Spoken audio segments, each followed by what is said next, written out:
Generalmente, cuando esta cantidad de agua, cuando este recurso hidrológico está sobre un río, sobre una laguna, ¿no? Sobre una superficie abierta al medio ambiente, siempre surge la situación lógica de la evaporación. Entonces, no es que la lluvia, digamos, de manera completa, pueda ser aprovechada como un recurso hidráulico, ¿no? Sino que la precipitación, la lluvia, va a pasar por un determinado conjunto de procesos y ese conjunto de procesos finalmente va a llevarnos al recurso hidráulico que podemos aprovechar en la cuenca, ¿no? E incluso en la misma cuenca también tenemos pérdidas como producto de la infiltración y también como resultado de la evaporación. ¿No? En términos generales, la lluvia o la precipitación va a ser igual al escurrimiento más la infiltración más evaporación, que finalmente la infiltración y la evaporación vendrían a ser pérdidas.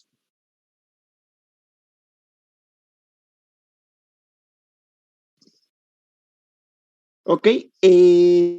Como en todo, y lo vamos a ver también en generación renovable, lo que es generación eólica, solar, nosotros necesitamos tomar información del recurso disponible, la energía primaria disponible, en este caso en la cuenca, ¿no? En el punto específico donde nosotros vayamos a instalar la central.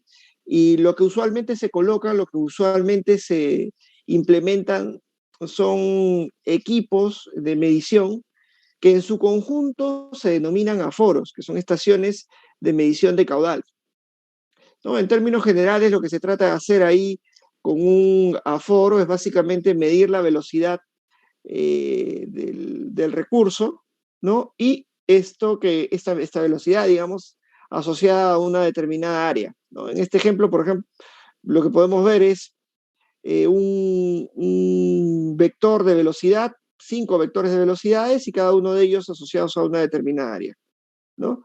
El caudal vendría a ser el producto de la velocidad que vamos a medir por el área, ¿no? Por el área respectiva, ¿no? Y el área respectiva va a ser, bueno, una medición, una integral o de repente una medición real. Eso lo podemos ver acá. El correntómetro es básicamente el equipo que se va a encargar de la medición de la velocidad del recurso, mientras que acá vemos cómo se está midiendo el área de manera absolutamente empírica, ¿no?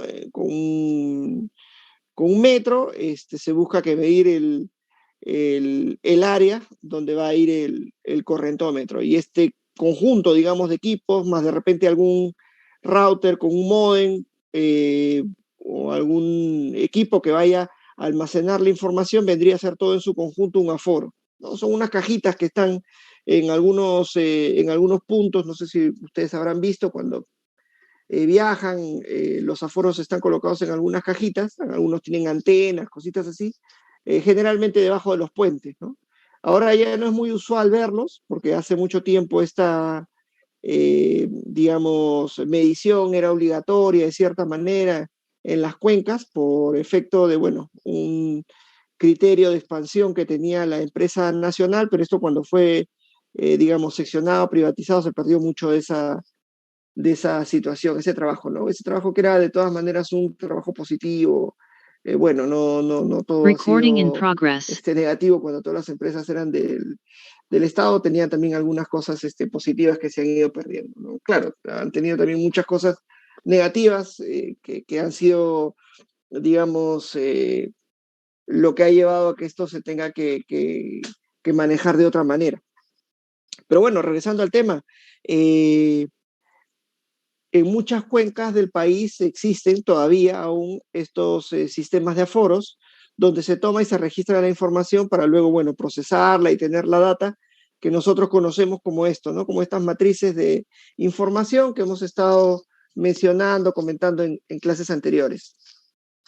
Esto, digamos, como una referencia para medir el caudal en un determinado punto de cuenca, pero también tenemos pluviómetros, que son básicamente equipos que lo que hacen es registrar el volumen de precipitaciones que hay en un determinado punto, ¿no? O sea, un volumen de lluvia que va a ocurrir, no sé, pues en un año, un mes, eso se va almacenando y el equipo que se usa para estos efectos es el pluviómetro. Finalmente, sabemos que el volumen de precipitación es igual al escurrimiento, que vendría a ser básicamente el caudal que vamos a definir o vamos a obtener a través del aforo, y bueno, hay unas pérdidas que dependiendo del tipo de cuenca van a ser mayores o menores, ¿no? Existe un coeficiente que permite que el generador o la empresa que esté midiendo esta información más o menos tenga una referencia de a cuánto corresponden estas pérdidas, ¿no? Estas pérdidas, como digo, por infiltración y por evaporación. Básicamente, el volumen de recurso que va a medir el pluviómetro va a ser el volumen entre el tiempo, caudal, digamos, lo podemos definir como volumen entre tiempo, y luego en la estación de aforo vamos a determinar otro parámetro que va a ser QR, la relación entre el volumen que registramos o el caudal, ¿no?, que registramos en el aforo versus el caudal que registramos en el pluviómetro. Va a estar asociado a través de un coeficiente, como les digo, y este coeficiente va a ser una característica propia de cada cuenca, ¿no? Cuánto, digamos, de la precipitación se transforma en caudal aprovechable en un determinado punto de cuenca, eso se puede relacionar y se pueden sacar determinados valores históricos, ¿no? Y con eso más o menos tener una referencia del perfil de cuenca. Con eso de repente, si no tenemos disponible el aforo, podemos a través de la medición del registro del pluviómetro tener una idea adecuada de cuál va a ser el volumen disponible, ¿no?, en la cuenca. Lo cierto es que una cuenca no es un punto único, ¿no? No es que simplemente el río tenga este sentido y listo, sino que el río tiene este sentido como el principal punto, digamos, de acopio del recurso que cae sobre una determinada cuenca, que es en realidad todo esto, ¿no? La línea naranja. En cada uno de estos, en cada una de estas porciones de tierra ubicadas dentro de la línea naranja, van a haber determinados afluentes, ¿no?, del río principal, del caudal principal, ¿no? Nosotros de repente podemos tener una estación de aforo en un punto, pero nosotros en realidad vamos a construir nuestra central en otro punto. Entonces existen técnicas para poder relacionar el volumen, el caudal en un determinado punto con respecto a otro, ¿no? Hay unas ecuaciones, incluso ecuaciones empíricas que relacionan el área de cuenca en un punto versus el área de cuenca en otro punto, y eso es igual a la proporción del volumen o el del caudal en el primer punto de cuenca versus el caudal que quisiera yo hallar en otro punto de cuenca, ¿no? Evidentemente, siempre para poder desarrollar un proyecto hidroeléctrico, lo mejor es disponer no solamente de información que mediante alguna metodología matemática nos permita reflejar el caudal en un punto de cuenca en otro, donde estemos interesados en desarrollar un proyecto, ¿no?, sino que también es importante que si vamos a desarrollar un proyecto en un determinado punto, tengamos una estación en ese punto y podamos seguir acumulando información que nos permita dar mayor robustez a la información que nos va a permitir determinar las características de la central de generación. ¿Ok?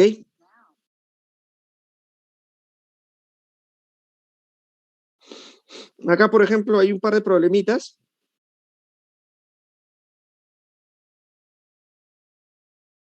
donde básicamente se indica un área de cuenca, ¿no? Hay una estación de aforo y se hace una relación con un pluviómetro. Acá te piden calcular justamente ese coeficiente que relaciona la información del pluviómetro con la información del aforo. Y bueno, otro problema más que podría servir, digamos, de referencia para efectos de esta tercera práctica. Otra característica importante, antes de pasar ya al detalle de diseño de las centrales en sí misma, es el tema del caudal ecológico. El caudal ecológico que nosotros, en cierta manera, comentamos en clases anteriores, ¿no?, sobre todo en la sección cuando veíamos el tema de los perfiles,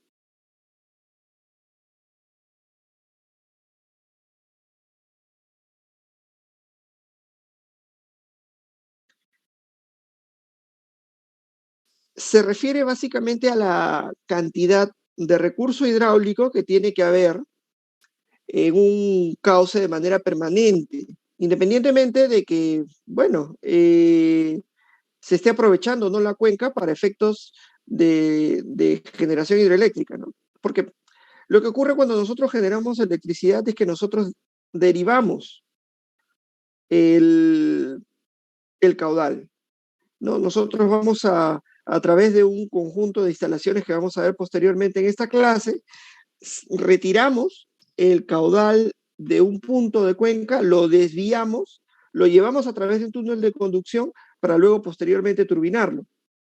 Una vez que lo turbinamos, volvemos a restituir el caudal que nos ha servido para generar electricidad en la cuenca, ¿no? Pero entre el punto de toma y el punto de restitución hay una menor disponibilidad hidráulica en la cuenca. Y esto implica que, digamos, de llegar al extremo, podríamos desviar todo el caudal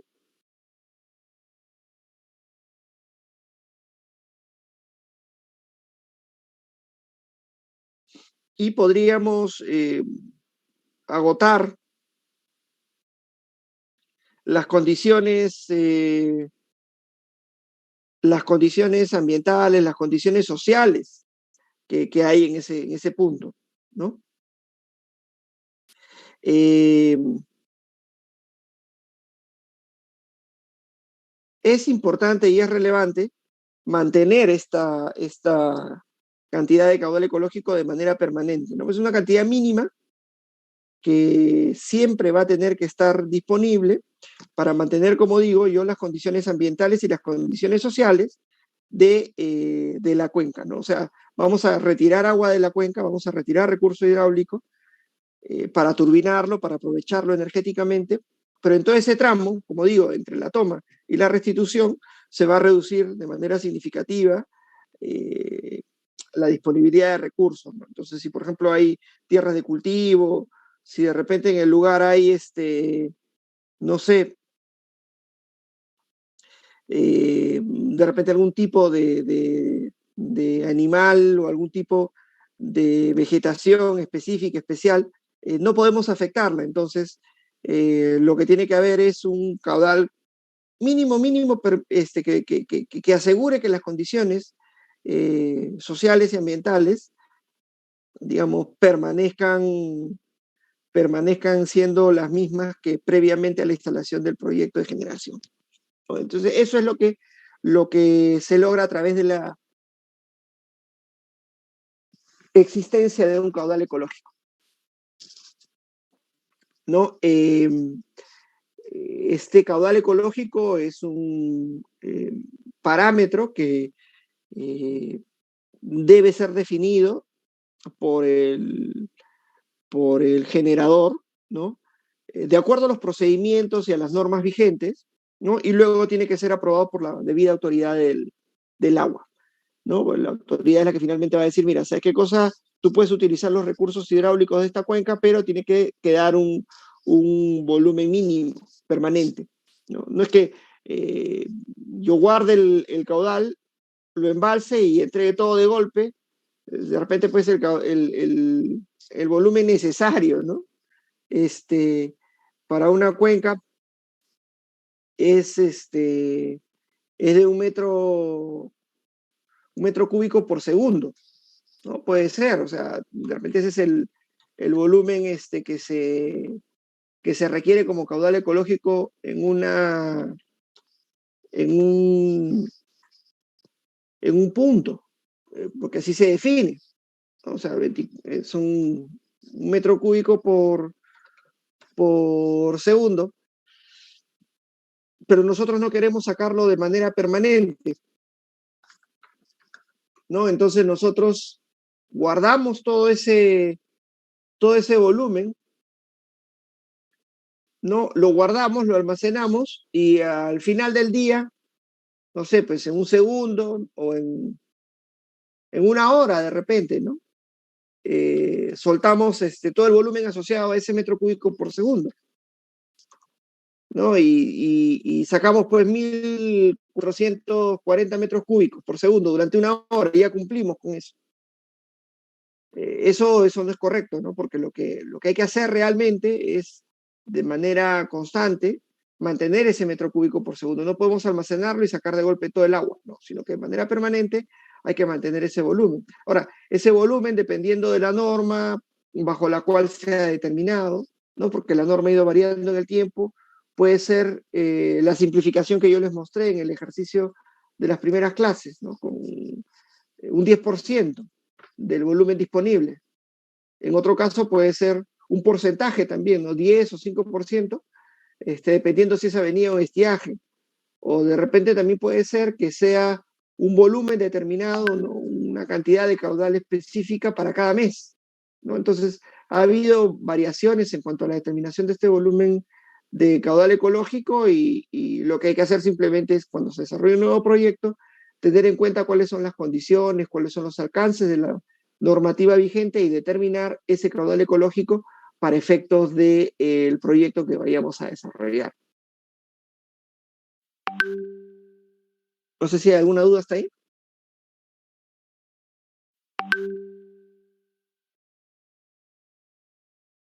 Ok, un segundo.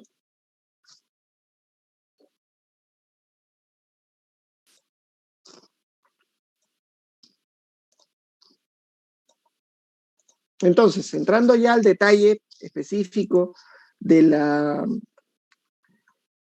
de la central, hay que conocer cuáles son los tipos de equipamientos, cuáles son las partes constitutivas de una central, las características, ¿no? De los sistemas de conducción, ver qué tipo de turbina se escoge, pero también hay que tener en cuenta los criterios de mantenimiento, ¿no? No solamente de la central misma, sino también de los equipos conexos. En el caso de las centrales de regulación, el tema de los embalses es bastante clave, ¿no? En cuanto a su mantenimiento, en cuanto a su condicionamiento para la operación. Nosotros acá, lo que digamos podemos tomar como criterio general, no es que se definen dos tipos de partes constitutivas. Una es un conjunto uno de partes, de secciones, que vendrían a ser las de presas, las que están asociadas a todo el trabajo civil, ¿no? Y una segunda etapa o un segundo conjunto de partes constitutivas que vendrían a ser todos los equipos electromecánicos, ¿no? Entonces, el conjunto uno vendría a ser toda aquella instalación asociada a un trabajo de construcción civil, ¿no? Mientras que en el conjunto 2 lo que vamos a tener es un conjunto de equipamientos electromecánicos que van a servir para la generación de electricidad, propiamente dicho, ¿no? Cuando yo les hablaba en clases anteriores de los plazos de ejecución de obra, ahí yo les comentaba pues que en el caso de una central hidroeléctrica, el plazo entre la conceptualización y la puesta en operación comercial del proyecto de generación hidroeléctrica, eh, digamos, podría ser de hasta 10 años, ¿no? Y que de esos 10 años, 5 eran puros estudios. La construcción podía durar, la construcción civil, me refiero, podría durar 4 años y el montaje del equipo electromecánico y las pruebas podría durar el último año. Entonces, el proceso de instalación, de construcción, de todo lo asociado al conjunto 2 de equipamientos, de partes constitutivas de la central, dura mucho menos que lo que podría tomar el desarrollo y la construcción de la parte civil.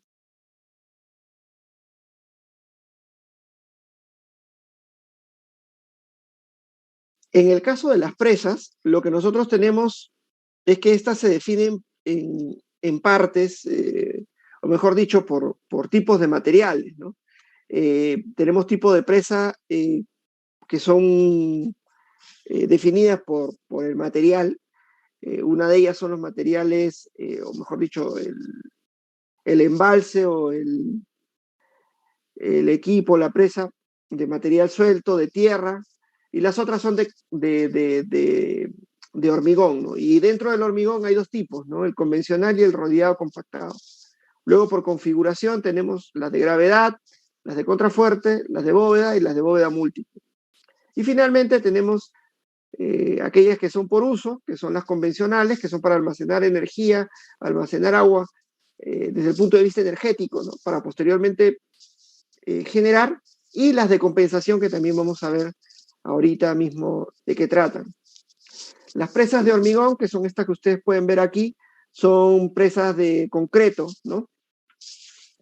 Generalmente, pues, cuando se construyen este tipo de proyectos, si es que están muy alejados, porque usualmente ocurre eso, ¿no? El recurso hidráulico no se encuentra cercano a las ciudades, por eso que las centrales hidroeléctricas no están cercanas a las ciudades, sino en lugares alejados. Hay que tener recurso hidráulico y hay que tener además una caída que sea adecuada, además de los terrenos, para poder construir la toma, construir la casa de máquinas y disponer, pues, de una línea de transmisión que nos permita la evacuación y un conjunto de accesos que nos vayan a servir para poder llegar con todo el equipamiento electromecánico y todos los equipos, ¿no? Lo usual en los casos de construcción de este tipo de presas es que incluso, pues, cuando son muy grandes, se instalan pequeñas plantas de concreto, concreteras en la zona donde se va a llevar a cabo la instalación del embalse, ¿no? Acá ustedes pueden ver una vista de una presa de hormigón rodeado y compactado. Básicamente lo que se hace es que se produce el hormigón, luego este se distribuye en la superficie de las paredes del embalse y luego posteriormente con unos rodillos, ¿no? Con unas máquinas de compactado, se pasa por encima del hormigón y este se compacta, ¿no? Entonces van cubriéndose capas hasta llenar el embalse de manera total y completa. Eso es en el caso del hormigón, ¿no? Que puede ser, como digo, rodeado y compactado, o puede ser el hormigón clásico, ¿no? Cualquiera de las dos formas puede ser utilizada para la construcción de estos embalses, y estas plantas concreteras no hacen distinción entre que sea rodeado y compactado o convencional el hormigón, el concreto que se va a usar para la construcción del embalse, ¿no? O sea, eso, si es un proyecto muy grande que va a requerir un gran volumen de material, un gran volumen también de concreto, lo más probable es que se vaya a instalar independientemente de la metodología o el procedimiento para poder construir la presa, ¿no? Y finalmente, bueno, digamos, dentro de este tipo, de esta manera en la cual nosotros separamos las presas, tenemos las presas que son de materiales sueltos y de arcilla, ¿no? Que son estas de acá, donde el material lo que se hace es que se va también compactando, siempre y cuando, pues, las condiciones sean las más adecuadas para la construcción del proyecto, ¿no? Porque finalmente esto no es concreto, no es hormigón, simplemente es un material que está siendo apilado y que luego también es en cierta manera compactado. El otro tipo, digamos, de organización, de distribución de, de las presas son el tipo de configuración que estas tienen, ¿no? O sea, como les decía, los tipos de presa por tipo de material, que es la que hemos visto, y el tipo de presa por configuración, ¿no? Puede ser una presa de gravedad tranquilamente puede ser una presa de material arcilloso, que es el que hemos visto acá, ¿no? O también puede ser de concreto, ¿no? De hormigón. Luego hay presas de contrafuerte, con las cuales se ahorra mucho material, si ustedes pueden ver por estos huecos que hay. También puede ser presa de bóveda y presa de múltiples bóvedas. Todas ellas van a tener que ser diseñadas por algún ingeniero civil especialista en este tipo de instalaciones para que sean capaces estas construcciones de poder soportar el gran volumen de recurso hidráulico que se va a tener que almacenar para efectos de la generación hidroeléctrica, ¿no? Como digo, estos embalses, estas configuraciones de embalses por bóvedas múltiples, por contrafuertes, nos permiten un ahorro bastante significativo de material, ¿no? Usted puede imaginarse que un proyecto de esta envergadura no cuesta poco, ¿no? Por eso hablamos incluso de miles de millones de dólares en cuanto a costos de inversión. Y embalses, digamos, con este tipo de configuraciones, lo que nos permite es ahorrar esos mayores costos, ¿no? Evidentemente, el especialista va a definir cuál va a ser la presa o el embalse que sea más recomendable para cada volumen que vamos a almacenar, ¿no? Entonces, estos tipos de presa no van a ser necesariamente los más adecuados para grandes volúmenes de almacenamiento, ¿no? De repente, el especialista va a decirnos, no, es mejor una presa de gravedad porque el volumen de recursos que vas a almacenar es muy grande, ¿ok? Entonces, bueno, hay que tener en cuenta que vamos a gastar mucho en concreto, ¿no? En la construcción del embalse. O de repente puede ser un volumen más pequeño y el especialista nos dice, no, con una presa de bóvedas múltiples basta o con una presa de contrafuerte. Eso va a depender de cada proyecto. Y luego, finalmente, tenemos el detalle de digamos, de los embalses que son por tipo de uso. Nosotros usualmente tenemos en la cabeza la presa convencional, que lo que hace es básicamente la cuenca tiene, digamos, este sentido, ¿no? Hay un volumen de recurso hidráulico, un caudal que va llegando, pero nosotros no necesitamos utilizar el agua en todo momento de manera permanente, sino que queremos, digamos, guardar el agua para utilizarlo, pues, en la época de estiaje, que es más seca, o en la noche, o a media tarde, ¿no? Entonces, eh, esa gestión de la energía, ¿no? La podemos hacer a través de una presa convencional. Finalmente, lo que yo les creo que les había comentado en este curso días atrás, en una clase pasada, un embalse básicamente es una batería, ¿no? Que permite el almacenamiento de energía en forma de energía potencial para ser utilizado posteriormente. Es una tecnología que tiene muchísimos años y que evidentemente pues está más que contrastada.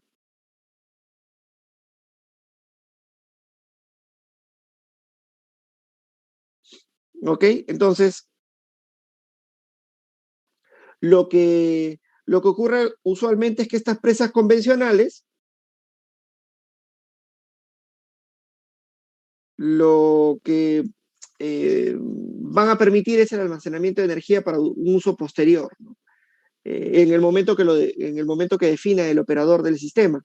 Eh, pero también hay otras presas, que son las presas de compensación, que están ubicadas aguas abajo de la central hidroeléctrica, ¿no? Y estas presas de compensación se están haciendo muy usuales actualmente, porque, a ver, hemos crecido como población y en las cuencas, pues, se trata de aprovechar al máximo la disponibilidad del recurso. La disponibilidad del recurso no es una cuestión que venga sentada por sí, que podamos utilizar en todo momento. Entonces, ni tampoco, por ejemplo, ¿no? Si es que es una central de regulación que es utilizada para generar energía de noche, fundamentalmente por el operador del sistema, no vamos a soltar el agua de noche y luego de turbinarla, dejarla fluirse, dejarla discurrir por la cuenca. Y justamente de noche, pues es el momento en el cual los agricultores o la gente, ¿no? Que utilice este recurso hidráulico, que utilice económicamente este recurso hidráulico, esté disponible para realizar su actividad económica.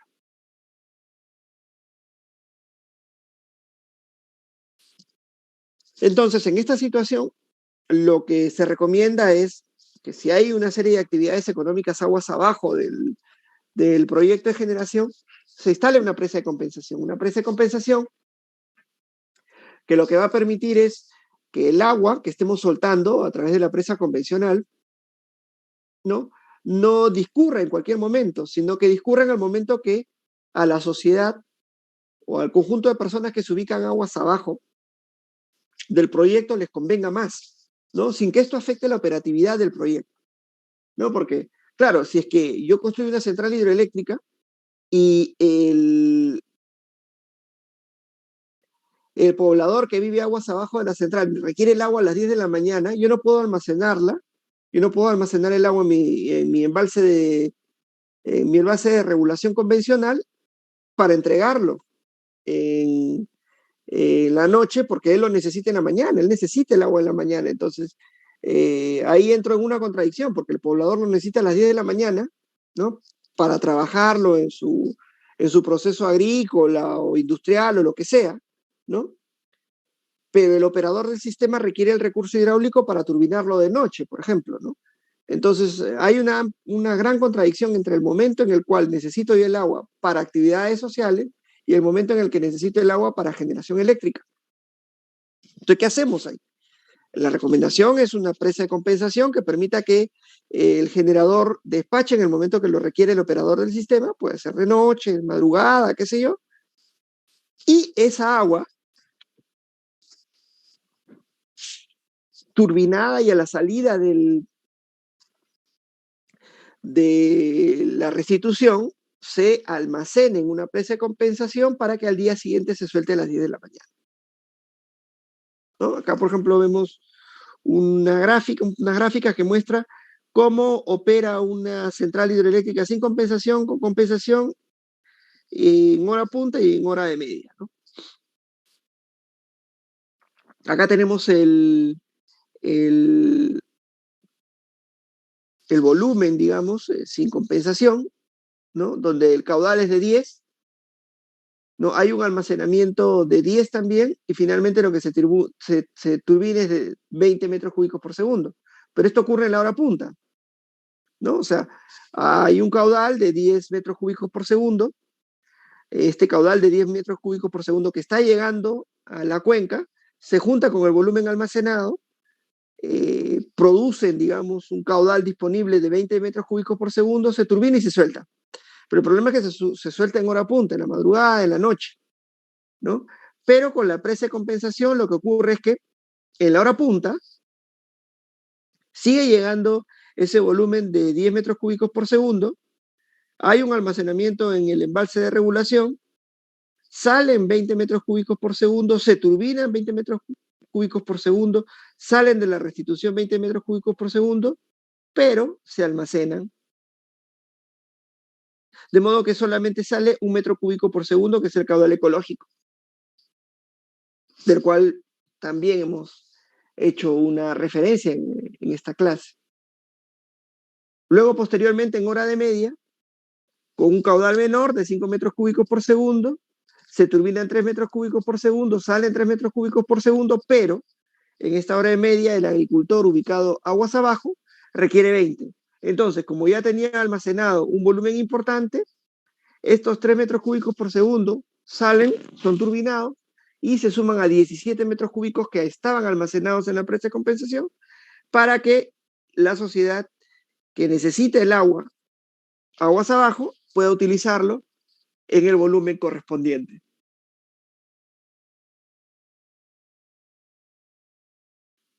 ¿No? Entonces, al final, el poblador, sin la presa de compensación, va a tener los 20 metros cúbicos por segundo en la noche. Y en el día va a tener 1 metro cúbico por segundo. Imposible, porque él requiere 20 metros cúbicos por segundo para su proceso industrial o su proceso agrícola o agropecuario, ¿no? La presa de compensación permite ese almacenamiento del recurso hidráulico, del agua, de la energía, ¿no? Bueno, que ya es recurso hidráulico, ya no es energía, ¿no? En el embalse de compensación y lo suelta en el momento que se requiere, ¿no? Con eso no condiciona la operatividad del proyecto de generación, ¿no? Hay varios proyectos, digamos, de irrigación, ¿no? Pueden ver Gallito Ciego, por ejemplo, que es un proyecto de irrigación, donde se suelta la energía, el agua, digamos, ¿no? Para turbinarlo justamente en el momento que se requiere aguas abajo para los trabajos agrícolas, ¿no?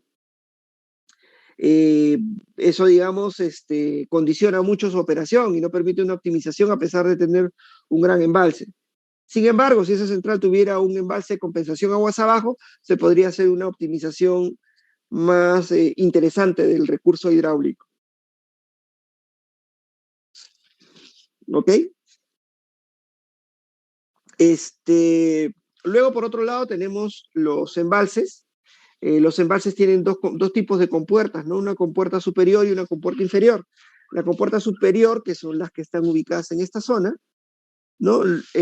Tratan o tienen como objetivo aliviar los caudales excedentes, es decir, en épocas de avenida donde hay mucha agua, se abren las compuertas superiores y empieza a discurrir el recurso hidráulico excedente, ¿no? Porque ya el embalse ya tiene un nivel máximo de almacenamiento, ya no se puede almacenar más agua y se tiene que dejar discurrir el recurso. Y luego posteriormente tenemos las compuertas inferiores, que las compuertas inferiores lo que hacen es, digamos, permitir el flujo del material sólido que se almacena dentro del embalse en las etapas inferiores. Eso ustedes lo pueden apreciar acá, ¿no? Cuando hay un consumo, digamos, un volumen, no, un consumo, no, una disponibilidad muy alta de recursos, ¿no? De recurso hidráulico, lo que se hace es que se abren las compuertas superiores para que este recurso salga, ¿no? El excedente del nivel máximo del embalse. Pero lo que ocurre es que el embalse se va llenando y el agua no viene prístina, ¿no? No viene limpia, sino que viene con sólidos en suspensión y esos sólidos se van acumulando en la parte inferior del embalse. Entonces, lo que se hace con las compuertas inferiores es que se abren y estos sólidos en suspensión pueden discurrir y pueden ser eliminados, ¿no? Pueden, digamos, soltarse aguas abajo del embalse. Con esto lo que se permite es tener, digamos, un mayor volumen de almacenamiento en el embalse y por lo tanto tener un mayor aprovechamiento de recurso hidráulico en la zona donde está instalada la central.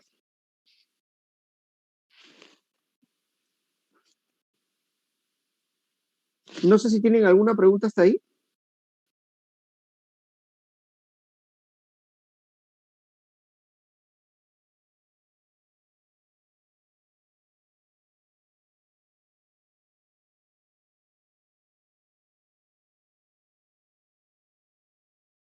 ¿Alguna consulta?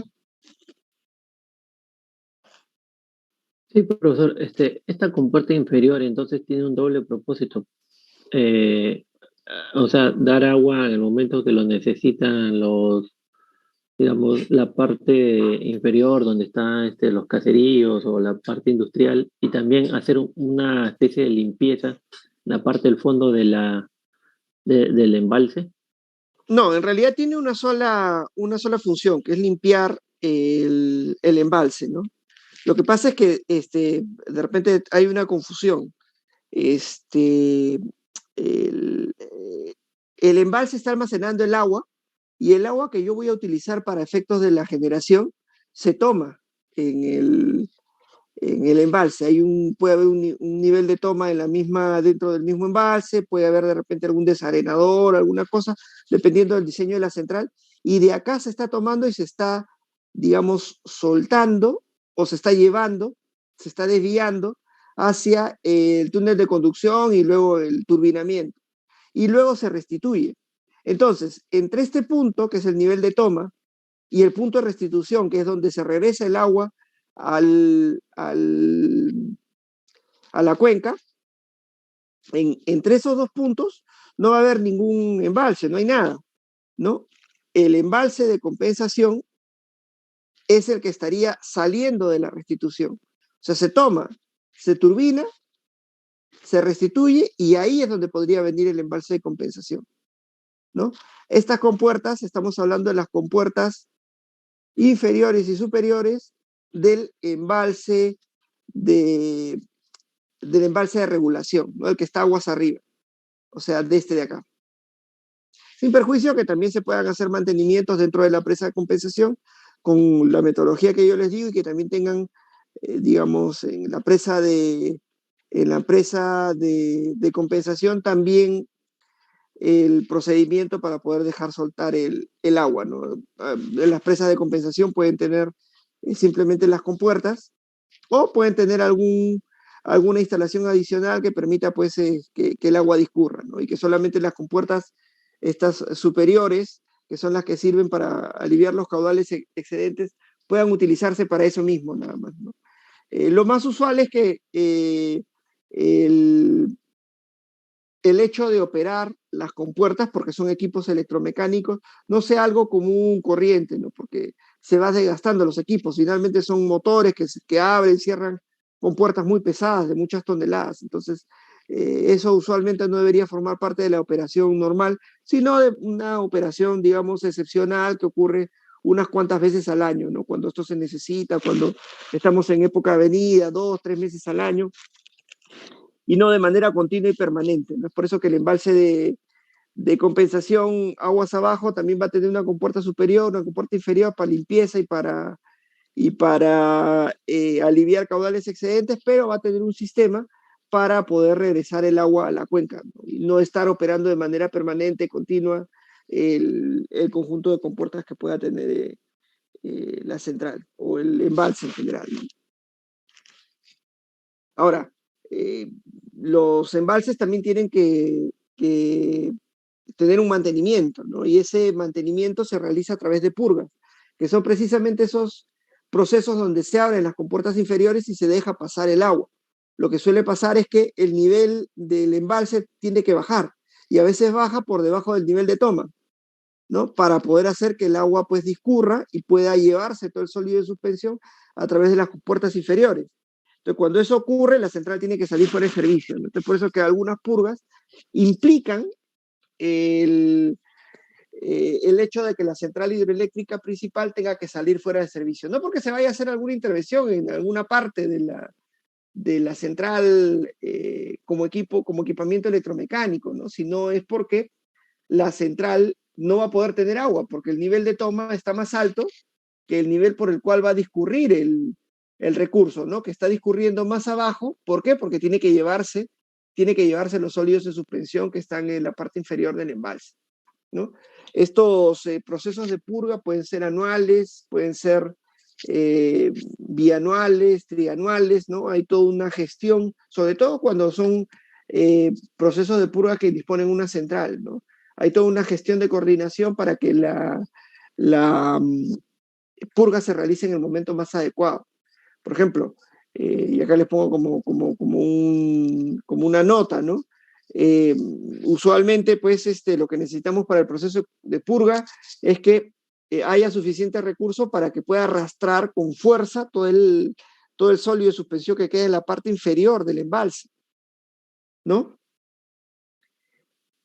Pero tampoco podemos hacerlo al inicio de una avenida, ¿no? Porque ese hecho de que suene tanto, de que tiene que haber mucha agua para poder soltar el recurso, ¿no? O sea, tiene que haber mucha agua para poder arrastrar el sólido de suspensión, nos lleva a que debería ser en época de avenida. Ok, tiene que ser en época de avenida, pero no puede ser en época de avenida en cualquier momento, ¿no? Tiene que ser en época de avenida casi al final de la avenida. ¿Para qué? Para que, ok, siga viniendo agua con mucha fuerza, pero luego de que se ejecute la purga, no vayamos a entrar en una situación en la cual sigan viniendo más sólidos, porque ustedes saben que en la avenida, en el periodo de lluvias, viene el agua, pero viene el agua con barro, que es ese que se compacta y se queda como sólido de suspensión en la parte más baja del embalse.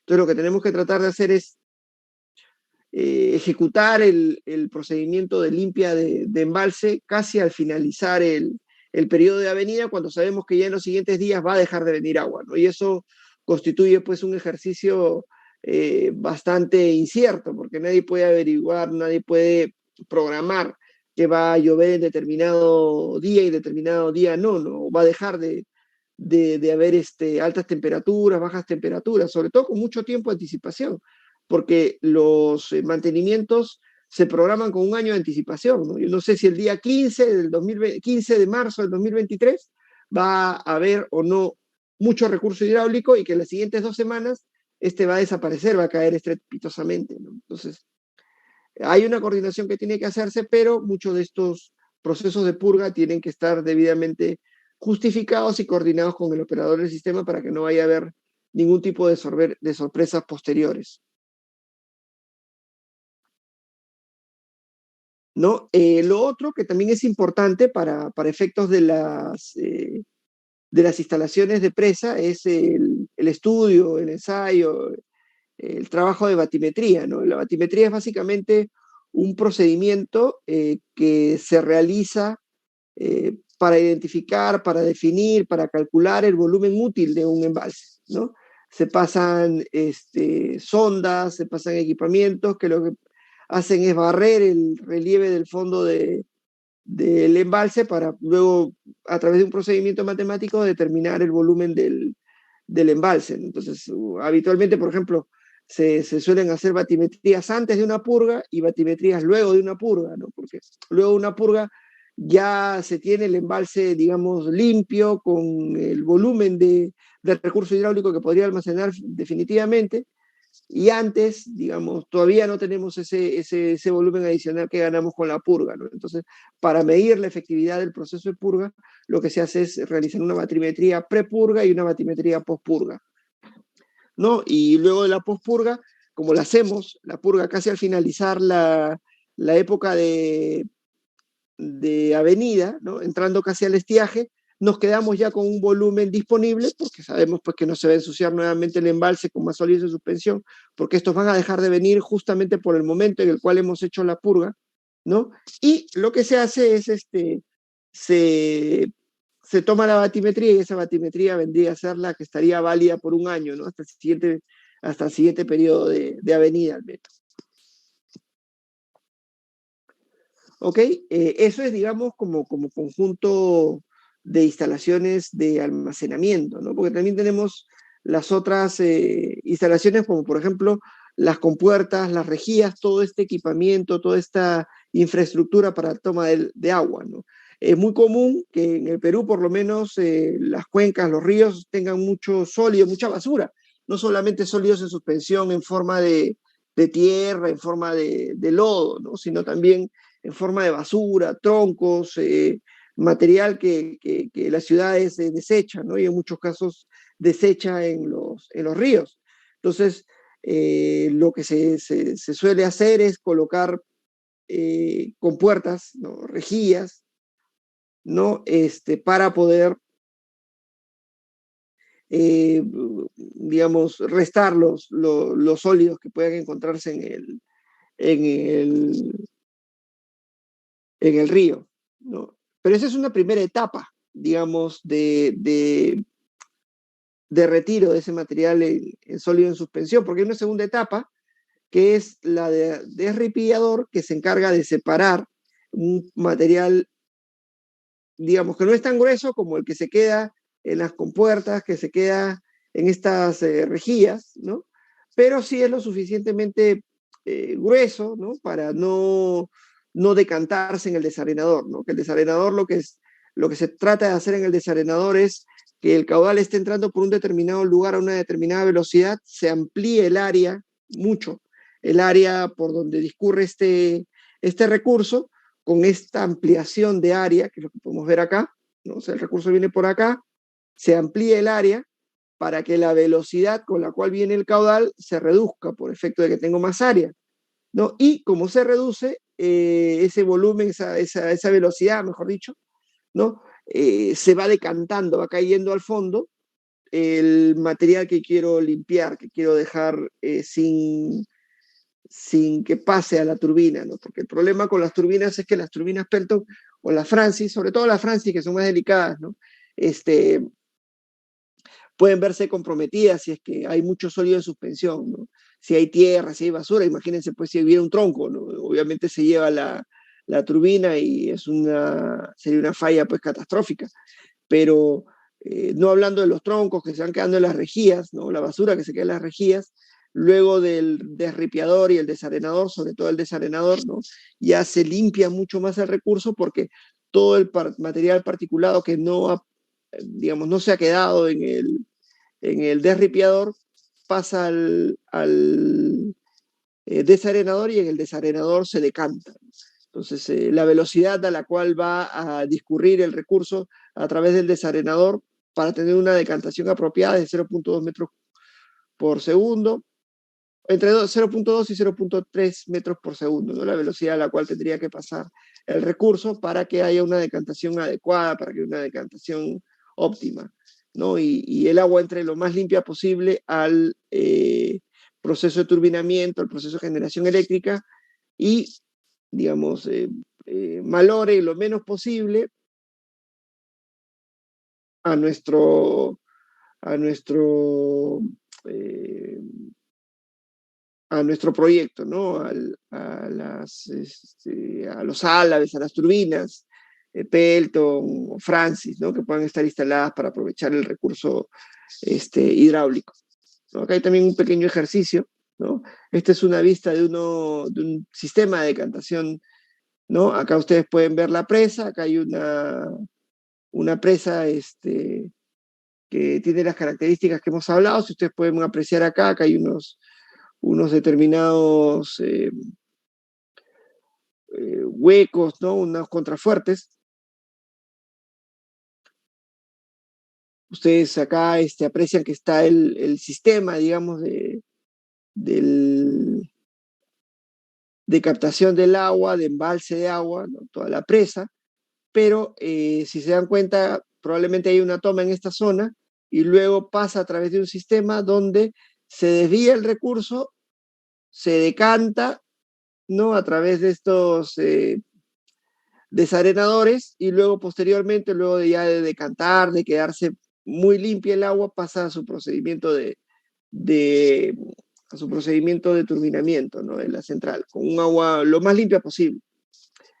Luego, posteriormente, tenemos los sistemas de conducción. Tenemos dentro de los sistemas de conducción dos tipos de desvíos, ¿no? De conducción de agua. Uno vendría a ser el canal de derivación, un canal típico, ¿no? Y el otro es el del túnel de conducción. El canal de derivación es un canal que va a permitir conducir volúmenes relativamente pequeños o medianos de recurso hidráulico, mientras que el túnel de conducción es recomendable para grandes volúmenes de agua, ¿no? Además que el túnel de conducción prácticamente termina siendo una línea recta, ¿no? Entonces trata de ser lo más efectivo posible y lo más óptimo para llegar al punto entre la toma y el punto de turbinamiento. Mientras que un sistema de conducción lo que va a hacer es seguir la ruta que vaya a tener de repente el perfil del cerro donde se ubique o la montaña donde esté ubicada, ¿no? Pero evidentemente, pues, realizar un túnel es muchísimo más costoso que construir un canal de derivación, ¿no? Ahí está un procedimiento de cálculo de un canal de derivación, lo van a ver en sus casas cuando les mande la presentación. Y lo que sí se recomienda es que el canal de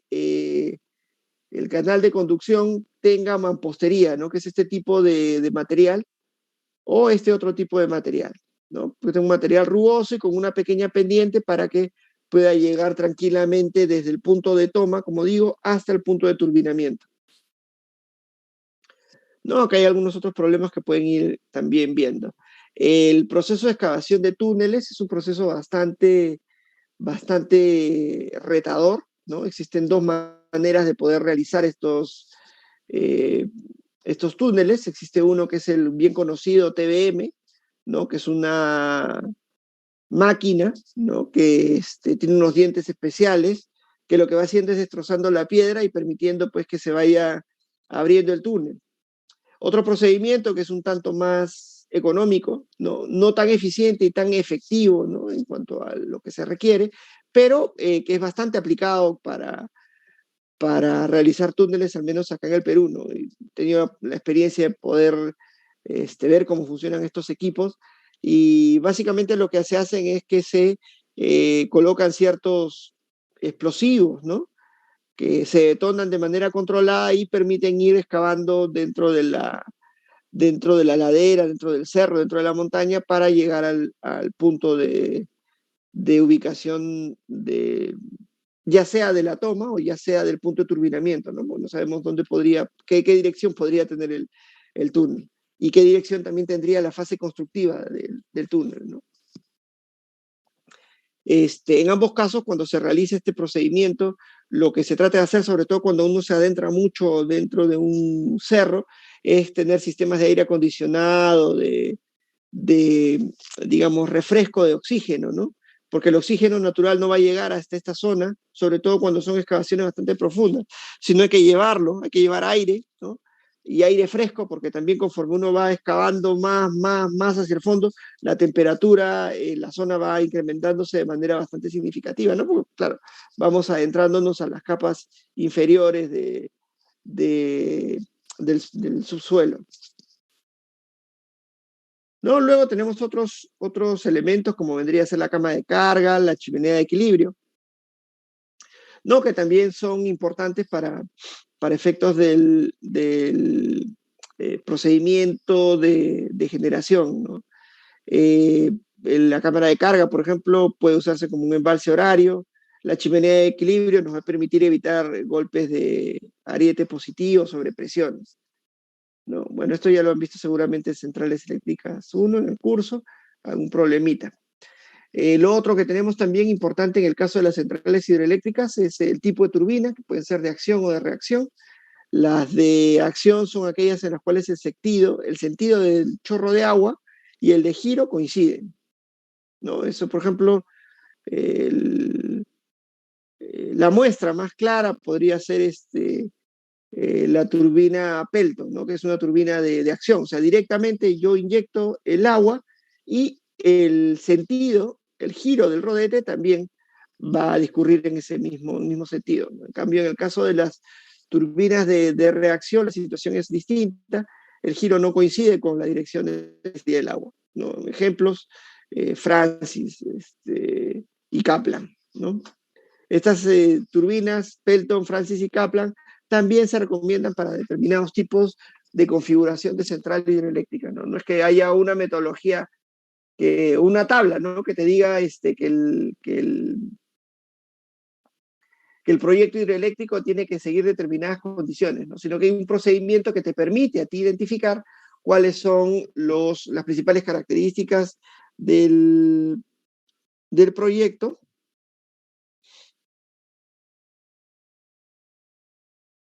y a partir de esas características únicas, ¿no? Que van a ser el caudal, que va a ser la caída de agua, va a poderse determinar el tipo de turbina que va a necesitarse, ¿no? Entonces, tenemos las turbinas Peltos, que son turbinas de acción, que se usan para grandes saltos entre 150 y 1400 metros, y para caudales relativamente pequeños, ¿no? Y a medianos, como por ejemplo 10 metros cúbicos por segundo, exacto. Y pueden tener hasta 6 toberas, ¿no? Hasta 6 puntos de inyección de agua.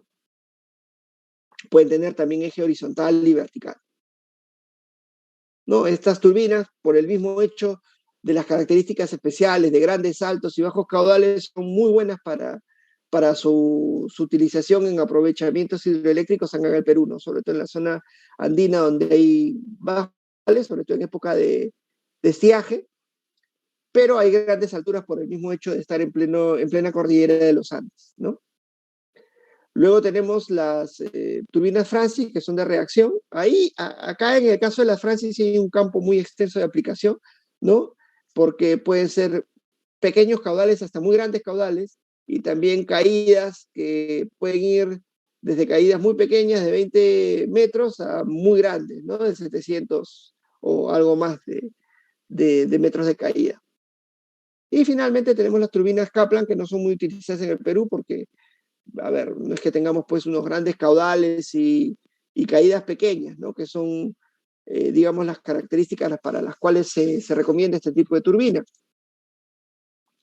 Este tipo de configuraciones no son muy comunes acá en el Perú, al menos en la zona, digamos, adyacente al sistema interconectado nacional, ¿no? De repente en la zona de Iquitos puede haber proyectos que utilicen turbinas Kaplan, ¿no? Que tengan un bajo nivel, una baja altura, pero tengan unos grandes caudales, ¿no? Eso puede ser, como digo, perfectamente factible y que, digamos, es la consideración principal de centrales muy grandes como las centrales que están ubicadas ahí, la zona fronteriza entre Paraguay, Argentina, Brasil, ¿no? Las centrales de Iguazú, todo ese polo hidroenergético en esa zona, ¿no? Para ese tipo de configuraciones de centrales es que se podrían utilizar estas turbinas Kaplan. Y entonces, nosotros qué tipo de criterios utilizamos para definir, ¿no? Las centrales y el tipo de turbina en una central hidroeléctrica. Pues básicamente la metodología de la velocidad específica, ¿no? Antes de llegar a eso, acá vemos, por ejemplo, unas turbinas, estas son las toberas, ¿no? Los inyectores de una turbina Pelton con 6 inyectores, con 6 toberas, ¿no? La inyección se da directamente sobre los puntos de recojo de la paleta y, bueno, acá gira, genera el torque que necesita el alternador para la generación de electricidad. Luego acá tenemos las turbinas Francis, ¿no? Hay un ingreso de agua, de recurso, y luego hay un distribuidor que sale, y evidentemente, pues, acá, si ustedes ven, son aves móviles, ¿no? Y el recurso no es que pase directamente, ¿no? Sino que tiene un sentido algo distinto. Y bueno, no pongo las Kaplan porque no son muy usuales. Existen varios criterios de selección, además de lo que he mencionado de velocidad específica, y el principal es este de cuadros y tablas, ¿no? Sin embargo, se entiende que el criterio más aplicado, más adecuado, y lo van a poder ustedes verificar si utilizan si agarran alguna central ya construida, ¿no? Y pueden ustedes, digamos, verificar a través del procedimiento de velocidad específica qué tipo de turbina tiene la central. Entonces existen dos maneras para poder seleccionar el tipo de turbina que va a haber en un determinado proyecto hidroeléctrico: a través de cuadros y tablas, que es, digamos, una forma, una metodología poco utilizada, y la metodología del criterio de velocidad específica, ¿no? Determinamos una velocidad específica que vendría a ser la aplicación de esta fórmula, ¿no? El número de revoluciones por minuto, la raíz de la potencia, entre la altura neta del proyecto a las 5/4, ¿no? Hay una tabla para velocidad específica, una velocidad específica determinada para una determinada altura, y una recomendación de unos tipos de turbinas, ¿no? Puede ser turbina Pelton, Francis, y dentro de las Pelton puede haber una tobera, dos toberas, cuatro toberas, qué sé yo, ¿no? Y Francis muy lenta, media o muy veloz, ¿no? Y también cada plan de diferentes configuraciones. El parámetro N, ese que veíamos acá, el número de revoluciones por minuto, lo vamos a determinar con 60 por la frecuencia entre el número de pares de polos de la central. Lo que hay que tener en cuenta también, que mayor número de polos es más costoso, menor número de polos es un proyecto de generación más económico, ¿no? Un conjunto de turbina alternador más económico. Entonces acá en este ejemplito nos piden determinar el número de turbinas para una central, ¿no? Con una altura de 300 metros, con un caudal nominal de 6 metros cúbicos por segundo y ubicado en un sistema aislado. En un sistema aislado lo que se necesita es que al menos se tengan dos turbinas, ¿no? Porque si sale una fuera de servicio por mantenimiento, la otra todavía se encuentra inyectando energía a la red. Si estamos en un sistema, digamos, interconectado, de repente podría bastar con una sola turbina, ¿no? Entonces determinamos el valor primero determinamos, digamos, qué tipos de turbinas podríamos tener de acuerdo a la altura de la caída, ¿no?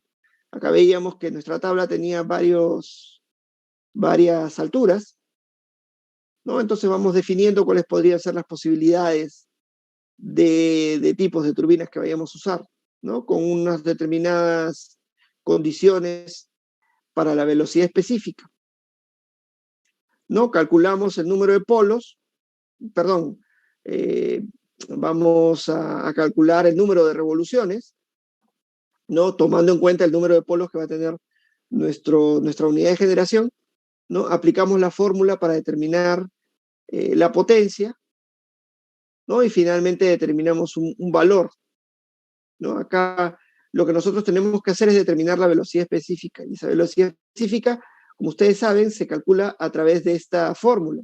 Tenemos el número de revoluciones por minuto, la raíz de la potencia y la altura neta a las 5/4, ¿no? Entonces tenemos todo esto y lo llevamos a la velocidad específica, tomando en cuenta que podríamos aprovechar esa cuenca con un grupo, con dos grupos, con tres grupos, con cuatro grupos, ¿no? Y con eso nos va a resultar que para un grupo vamos a tener estas velocidades específicas, ¿no? Y para una turbina de 2 polos, de 3 polos, de 4 polos, 5, 6, 7 pares de polos, vamos a obtener unos determinados RPM, ¿no? Acá ustedes pueden ver que en realidad se genera una matriz de velocidades específicas frente al número de polos y por consiguiente al número de RPM, ¿no? Lo que nos han dicho es que menor número de RPMs, o mejor dicho, menor número de polos es más económico y más conveniente, ¿no? Entonces podríamos estar por esta zona, ¿no? Entonces, considerando que vamos a tener una frecuencia de 60 Hz, ¿no? Y una velocidad específica entre 70 y 72, podríamos analizar el, el uso de una Pelton de 4 toberas o una Francis, ¿no? Pero lamentablemente, pues, una sola turbina para un sistema aislado, como es el caso, no es recomendable. Entonces tendríamos que utilizar un esquema con 2 turbinas, 3 turbinas, 4 turbinas, ¿no? Vemos si es posible, si es factible poder tener una turbina recomendada con esta metodología a través de los valores que van a ir saliendo, y vemos que sí, que existe posibilidad de poner 2 turbinas, donde pueden ser una Pelton con 4 toberas, con 4 pares de polos, una Francis con 5 pares de polos, ¿no? 3 turbinas, Pelton con 4 toberas, o 4 turbinas, Pelton con 4 toberas, y o Francis, ¿no? Ya que en opción de cada uno de nosotros llega a realizar, ejecutar el proyecto con uno u otro tipo de, de turbina. Ya es una cuestión de costos, una cuestión, digamos, de varias consideraciones, que disponibilidad de turbinas en el mercado internacional, qué sé yo, para poder instalar uno u otro tipo de turbina, ¿no? Y bueno, la parte final, ¿no?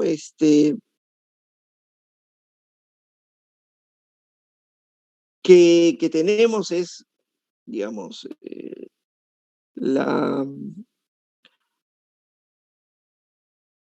la parte de los mantenimientos, cómo programamos los mantenimientos, ¿no? Habíamos hablado en las centrales termoeléctricas que utilizamos, pues, el procedimiento o el criterio de las horas equivalentes de operación. En el caso de las hidroeléctricas no se usan las horas equivalentes de operación porque son centrales que están operando, pues, a presión atmosférica, ¿no? A temperatura ambiente, entonces no va a haber una variación significativa de la operación por una variación de estos parámetros, ni tampoco va a haber un ejercicio operativo que vaya a condicionar, pues, la vida útil de nuestra central, ¿no? No estamos pensando en operar nuestra central a grandes presiones ni a grandes temperaturas. Entonces acá básicamente lo que se trata de hacer, lo que se trata de calzar, es que los mantenimientos ocurran en época de estiaje, ¿no? De menor disponibilidad hidráulica, y donde no necesito tener todos los grupos en operación de manera permanente y en paralelo, ¿no? Sino que puedo ir sacando una, y como hay poca disponibilidad hidráulica, con esa poca disponibilidad hidráulica puedo cubrir tranquilamente el requerimiento de caudal que requiere un grupo para generar, ¿no? Entonces, el otro grupo puede permanecer, para un ejemplo de una central de 2 grupos, ¿no? En época de estiaje, un grupo, hay suficiente agua para operar permanentemente un grupo, y el otro grupo puede salir fuera de servicio tranquilamente para que se ejecute algún mantenimiento, ¿no?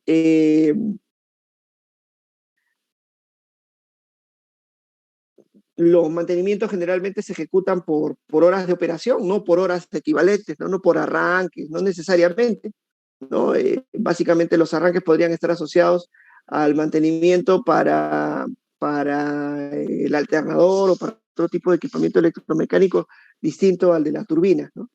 Eh, Cada una de ellas, como, como las centrales hidroeléctricas, pues pueden durar entre 80 y 100 años, ya tienen un procedimiento, pues, de ejecución de mantenimiento, ¿no? No existe un fabricante que vaya a durar 100 años ni que vaya a tener un contrato de mantenimiento, ¿no?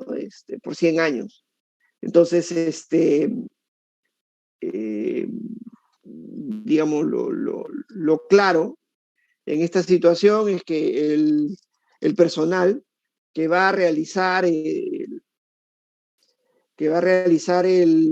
procedimiento de mantenimiento es el que ya tiene, pues, mucha experiencia en este tipo en su máquina, ¿no? Y al final va a ejecutar los mantenimientos de acuerdo a su experiencia, ¿no? O sea, no necesariamente va a haber una hora de operación, no va a haber un conjunto de número de paradas o de arranques que definan la ejecución del mantenimiento, ¿no? Sino que va a haber probablemente la experiencia de un mantenedor que tiene 60, 70 años operando una misma máquina, que sabe en qué momento puede estar mal, en qué momento puede estar bien, ¿no? Eso es. Yo creo que podemos avanzar también con la tercera parte, y con esto también ya tendríamos todo listo para la tercera práctica,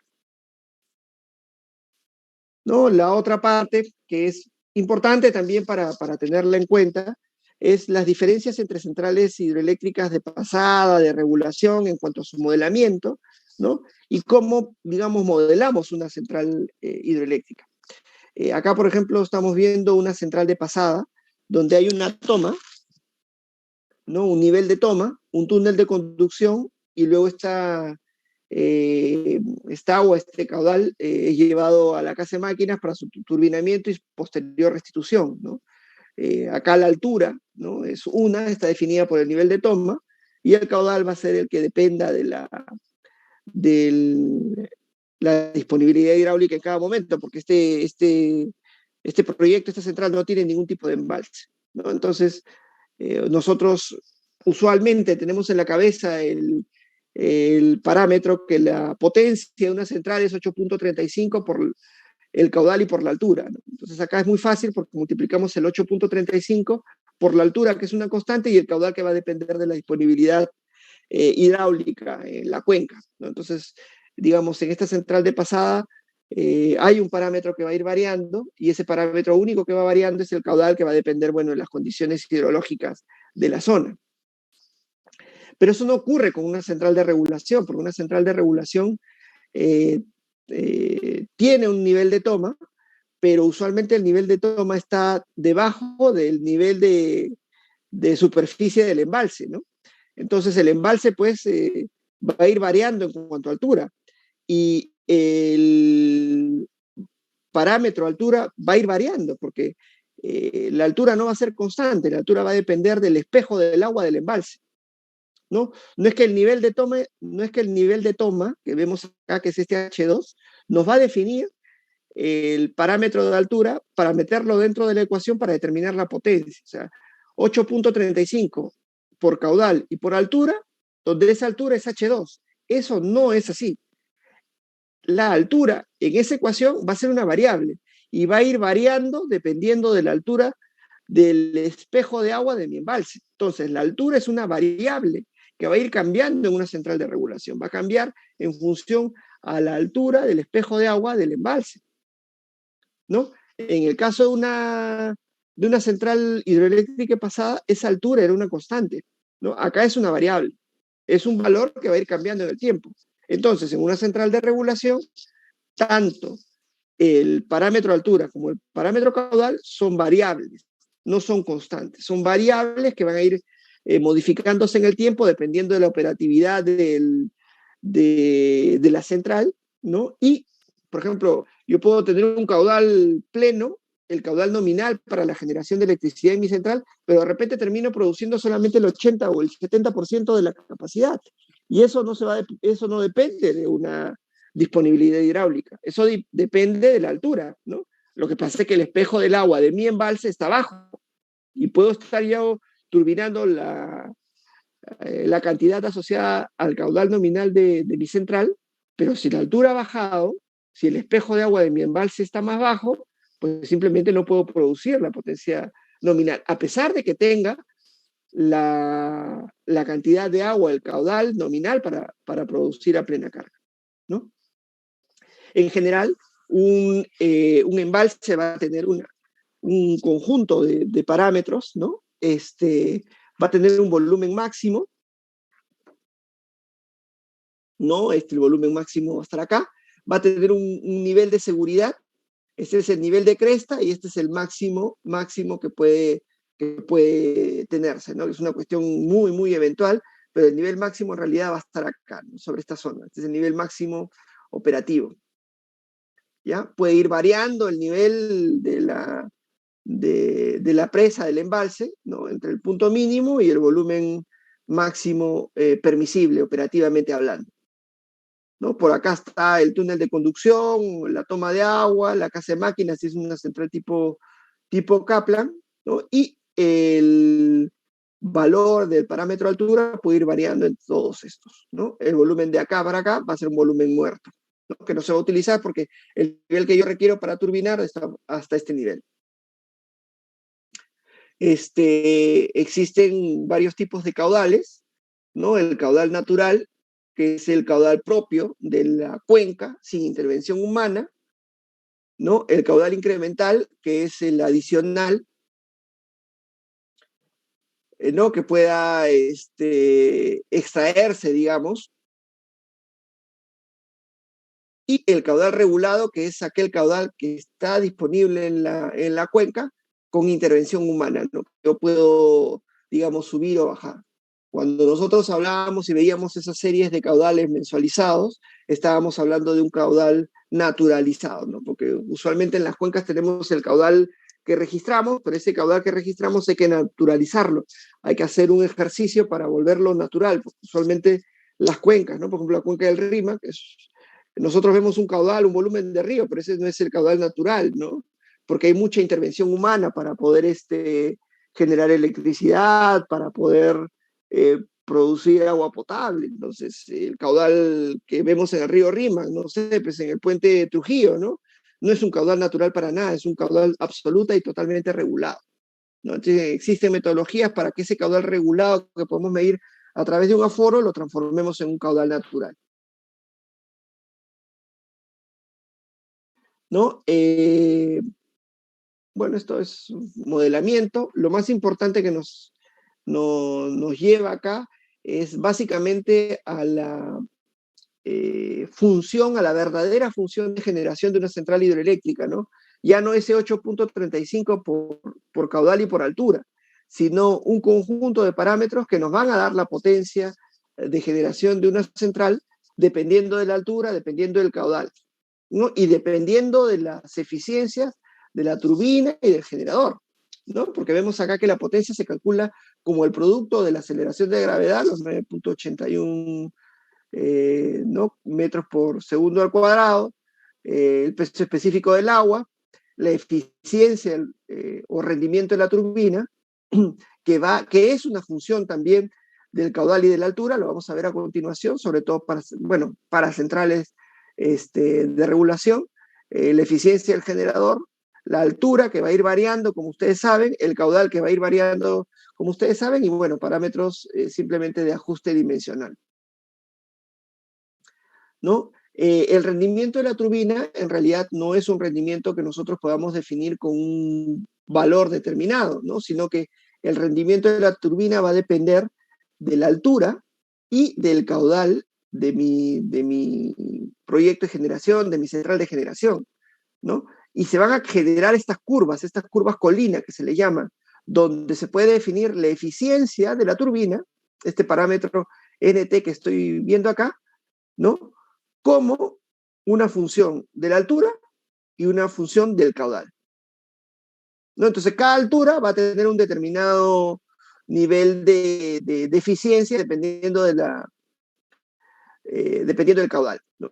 El fabricante o el contratista se va a encargar de entregarnos esta curva colina, ¿no? Y como ustedes pueden ver, hay variaciones importantes, ¿no? Entre 36, 46, 54, 94% de eficiencia, dependiendo de la altura y dependiendo del caudal.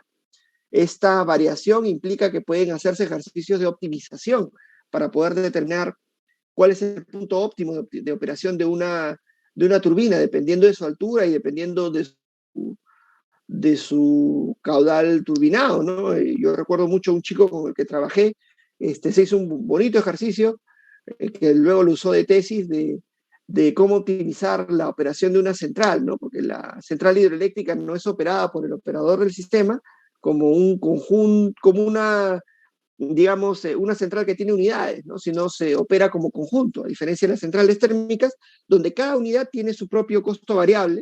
En el caso de las centrales hidroeléctricas, la central hidroeléctrica, digamos, es despachada como central en su conjunto y por lo tanto, como cada turbina, como cada grupo tiene su propia curva colina, se pueden encontrar formas de optimizar la operación de la central.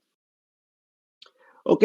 Bueno, también tenemos el rendimiento del generador, puede estar entre 90 y 98%, va a depender de la carga, ¿no? Mayor rendimiento, mayor carga, ¿no? Y bueno, acá tenemos la curva colina, viéndola desde un determinado punto, ¿no? Y finalmente nosotros pues podemos eh, agrupar las características, ¿no? Porque este es nuestra fórmula, ¿no? 9.81 por la eficiencia de la turbina, la eficiencia del generador, la altura variable, el caudal variable por 10 a la menos 3. ¿No? Pero podemos hacer, digamos, una agrupación de parámetros, ¿no?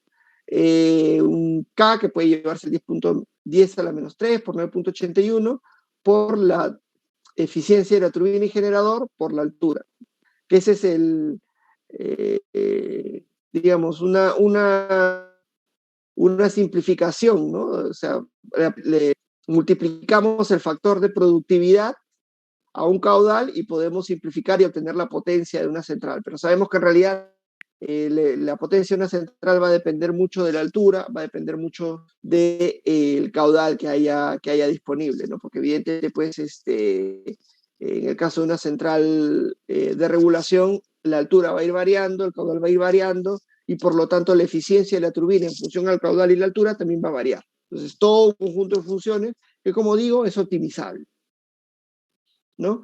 La simplificación que nosotros vemos en los modelos de simulación, donde vemos que una central se, eh, se calcula, se simula como 8.35 por Q por H, o peor aún, se simula como un factor de productividad, que es el que muestro ahí, por un caudal determinado, y a ustedes pueden darse cuenta que es simplemente una sobresimplificación de la operatividad de una central hidroeléctrica, ¿no? En realidad una central hidroeléctrica tiene que tomar en cuenta una serie de parámetros, entre ellos la altura, entre ellos el caudal, con ellos se obtiene una determinada condición, digamos, operativa de eficiencia de turbina, y con eso podemos, pues, determinar las condiciones operativas e incluso optimizar, ¿no? Dicen, oye, señor, usted tiene una central que tiene 4 grupos, ¿no? El operador del sistema tiene 4 grupos, ya, despácheme 200 megavatios. Ya, ¿cómo distribuyes esos 200 megavatios entre los? Ah, utilizas tus curvas colina, utilizas tu optimizador y puedes encontrar una manera óptima de despachar. ¿Para qué? Entregar un mismo volumen de electricidad con un menor volumen de caudal utilizado, ¿no? Y el caudal que no utilices, que has guardado, lo mantienes en el embalse para posteriormente utilizarlo en generación en otro momento. ¿Ok? Eso es todo lo concerniente a centrales hidroeléctricas. No sé si tienen alguna. No, ingeniero, pero simplemente hacerle recordar que nos haga llegar las diapositivas de las presentaciones anteriores, tanto como la de ahora. Parece que se olvidó de hacernos llegar las anteriores. No, sí, bueno, de cierta manera sí, porque he estado con algunos temas, pero sí lo que les voy a dar, y eso sí se los dejo bien claro a ustedes y a todo el resto, es que no es mi obligación enviar las presentaciones. Mi obligación es dar la clase, y esto de acá es un material de ayuda creado por mí para poder ayudarlos a ustedes, ¿no? Lo voy a mandar en la medida de lo posible, pero tampoco no se confíen en que yo lo envíe. Siempre lo he enviado, pero generalmente también puede darse el caso que no lo envíe, y eso no implica que yo esté en falta, por si acaso les digo y les dejo eso bien. Ok, ingeniero, gracias. ¿Ok? Entonces, bueno, con toda la información que ya hemos estado conversando durante esta clase, ya estamos preparados también para la tercera práctica. Entonces, yo creo que la próxima semana es una bonita semana para avanzar con el tema de renovables. Podemos avanzar el día miércoles, ¿no? Tener la clase normal. Yo la próxima semana espero mandarles la segunda práctica, si es posible la tercera. Les voy a dar 2, 3 días para que ustedes la puedan culminar, y nada, con eso vamos avanzando ya con las calificaciones que corresponden al curso. ¿Ok? Bueno, si tuviera una nada consulta. Más. Sí. Respecto a la primera práctica aún no la hemos dado. No, no lo han dado, pero el problema es que hay dos secciones.